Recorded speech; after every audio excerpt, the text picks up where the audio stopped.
چونکہ آنے والوں سے آیتیں سن کر ہمیشہ یاد کر لیا کرتا تھا، اس لیے سب سے زیادہ حافظ قرآن کہتے ہیں میں ہی تھا۔ کون کہتے ہیں؟ عمر بن سلمہ۔ سب نے تلاش کیا تو مجھ سے زیادہ حافظ قرآن کوئی بھی قوم میں نہ نکلا، تو مجھے ہی کو انہوں نے امام بنایا۔ میری عمر اس وقت 6-7 برس کی تھی۔ ماشاءاللہ، اتنی چھوٹی 6-7 برس کی تھی۔ جب کوئی مجمع ہوتا یا جنازے کی نماز کی نوبت آتی تو مجھ ہی کو امام بنایا جاتا تھا۔ یہ فضیلت ہے دین کی، سمجھے؟ یہ آج تو ہمارے علاقے میں اللہ معاف کرے دین تو وہی نہیں ہے۔ امام قاری صاحب اگر جوان بھی ہو نا، شادی کراؤ، سال کے بعد 4 بچہ بھی پیدا کر دے گا، کہتے ہیں یہ داڑھی نہیں آئی جی، امام سے نماز نہیں ہونی ہے۔ داڑھی کے ساتھ تعلق تو نہیں شریعت کا، جوانی کے ساتھ ہے۔ یہ ظاہر بات ہے نوالوں تو نماز نہیں پڑھا سکتا فرض، لیکن وہ تراویح تو پڑھا سکتا ہے۔ تو بعض تراویح نہیں پڑھتے، کئی جگہ لوگوں نے اعتراض کیا اپنی کھڑ پینچی اپنا رواج انہیں خوب دبا کر رکھا ہوگا اماموں پہ، مسجدوں پہ۔ بھائی یہ تو چھوٹا ہے، نماز ہی نہیں پڑھتے، داڑھی نہیں ہے سی۔ تو بھائی یہ داڑھی ہونا شرط نہیں ہے، بلوغت ہے۔ جب عمر جو ہے شریعت میں بچے کی 15 سال ہو جائے، اگرچہ کوئی نشانی نظر نہ بھی آئے پھر وہ جوان ہے۔ عورت کی عمر 12 سال ہو جائے، شریعت میں اس کی نشانی نہیں ہے، پھر بھی وہ جوان ہے۔ اگر وہ عورت 12 سال سے پہلے بلوغت کی نشانیاں نظر آ گئی ہیں، 10 سال میں، 9 سال میں، 8 سال میں، تو پھر بھی جوان ہے۔ بچہ 15 سال سے پہلے اس کی بلوغت کی نشانیاں نظر آ گئی، احترام ہو گیا ہے، کچھ ہو گیا ہے، زیر ناف بال آ گئے، نشانی ہے، پھر بھی وہ جوان ہے، اس کو جوانی تصور کیا جائے گا، جنازہ جوانی کا پڑھا جائے گا۔ یہ شریعت کے اصول ہیں۔ تو اس وقت میں آپ دیکھیں، ام عائشہ کا نکاح 6 سال میں ہوا ہے، 9 سال میں آپ کی رخصتی ہوئی ہے، تو شریعت کا یہ قانون ہے نابالغ بچی کا نکاح ہو سکتا ہے۔ ہماری کورٹ کہتی ہے بھائی قانون ہمارا پاکستان کا نابالغ کا نکاح نہیں ہوتا، جبکہ شریعت کا یہ قانون ہے نابالغ کا نکاح ہو جاتا ہے۔ ہاں یہ بہت سارے ایسے واقعات پیش ہوئے ہیں، لیکن ہمارے پاکستان کے کورٹ میں یہ بات تسلیم نہیں کرتا ہے جناب۔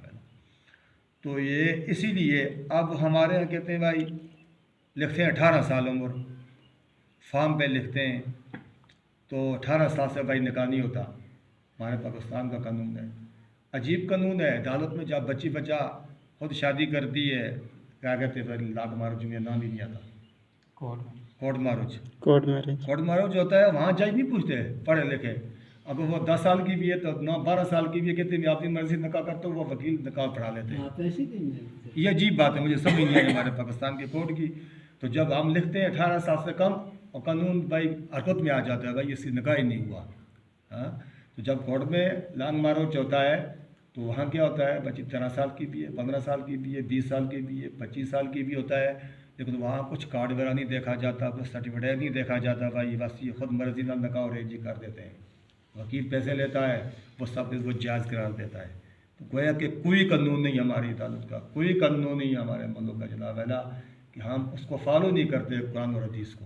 ہاں جی، تو یہاں یہ جو مسائل سامنے آ گیا ہے کہ بھائی کہ یہ 6-7 سال کی بات اختلافی بات نہیں ہے، کہ اس وقت میں جو ہے بچے طاقت تھی، عورت میں لوگ جلدی جوان ہو جاتے ہیں، یہ بھی یاد رکھو۔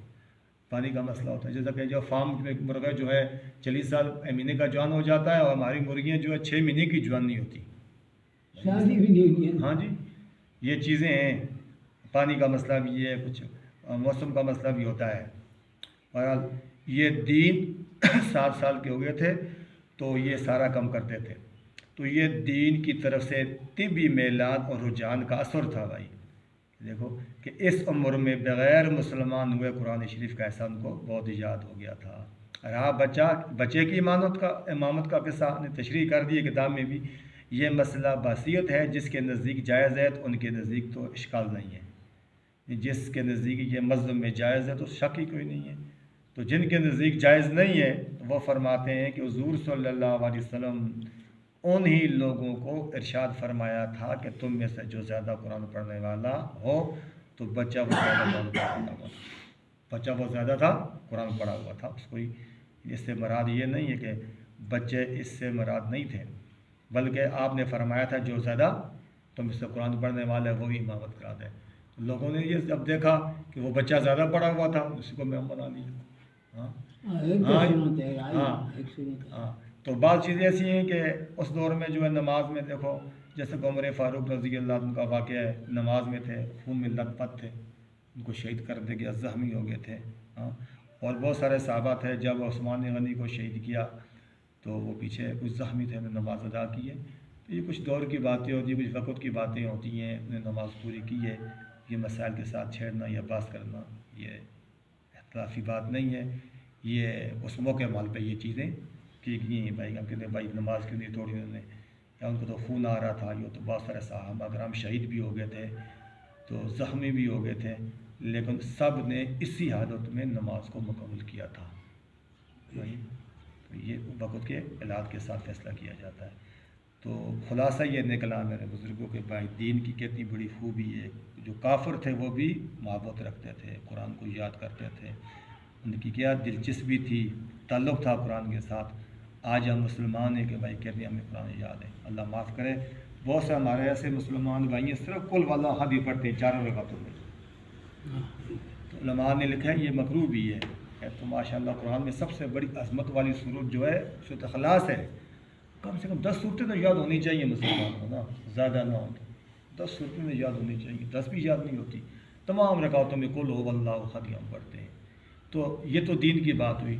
دنیا کی جب بات آتی ہے، اور جی روز کڑی کھانے رہے وہاں جی، روز ساگ ہی کھائے دے، ہاں روز چٹنی ہے بھائی، مرغا بھی ہوئے، کڑی بھی ہوئے، ساگ بھی ہوئے، دال بھی ہوئے.